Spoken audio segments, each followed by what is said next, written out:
त्रिदलं त्रिगुणाकारं त्रिनेत्रं च त्रयायुधं त्रिजन्मपापसंहारम्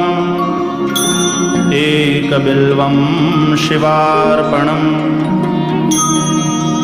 त्रिशाखैर्बिल्वपत्रैश्च ह्यच्छिद्रैः कोमलैः शुभैः शिवपूजां करिष्यामि ह्येकबिल्वं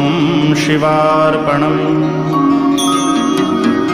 अखण्डबिल्वपत्रेण पूजिते नन्दिकेश्वरे शुध्यन्ति सर्वपापेभ्यो ह्येकबिल्वं